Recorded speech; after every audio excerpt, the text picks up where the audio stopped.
Exodus, Chapter 1. Read by Joe DeNoia, Chesterfield, New Jersey. Now these are the names of the children of Israel, which came into Egypt. Every man in this household came with Jacob. Reuben, Simeon, Levi, and Judah. Issachar, Zebulun, and Benjamin, Dan, and Naphtali, Gad, and Asher. And all the souls that came out of the loins of Jacob were 70 souls, for Joseph was in Egypt already.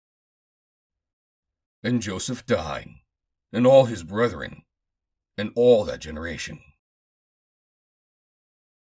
And the children of Israel were fruitful, and increased abundantly, and multiplied, and waxed exceedingly mighty.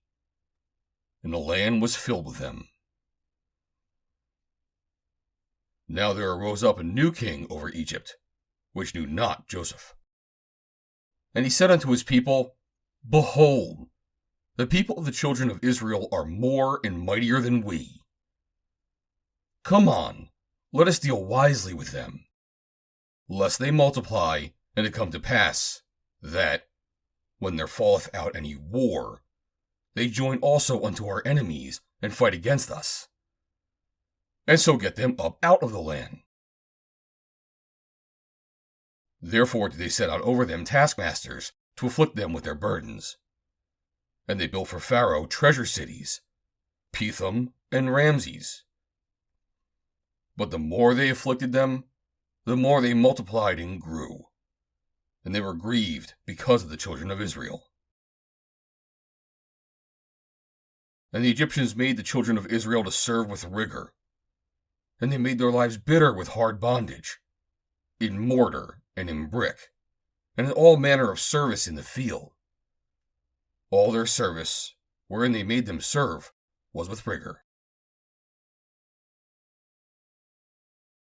And the king of Egypt spake to the Hebrew midwives, of which the name of one was Shiphrah, and the name of the other Puah. And he said, When ye do the office of a midwife to the Hebrew women, and see them upon their stools, if it be a son, then ye shall kill him. But if it be a daughter, then she shall live. But the midwives feared God, and did not as the king of Egypt commanded them, but saved the men children alive. And the king of Egypt called for the midwives, and said unto them, Why have ye done this thing, and saved the men children alive? And the midwives said unto Pharaoh, Because the Hebrew women are not as the Egyptian women, for they are lively, and are delivered ere the midwives come in unto them. Therefore God dealt well with the midwives, and the people multiplied, and waxed very mighty. And it came to pass, because the midwives feared God, that he made them houses. And Pharaoh charged all his people, saying, Every son that is born ye shall be cast into the river, and every daughter ye shall save alive. End of chapter 1.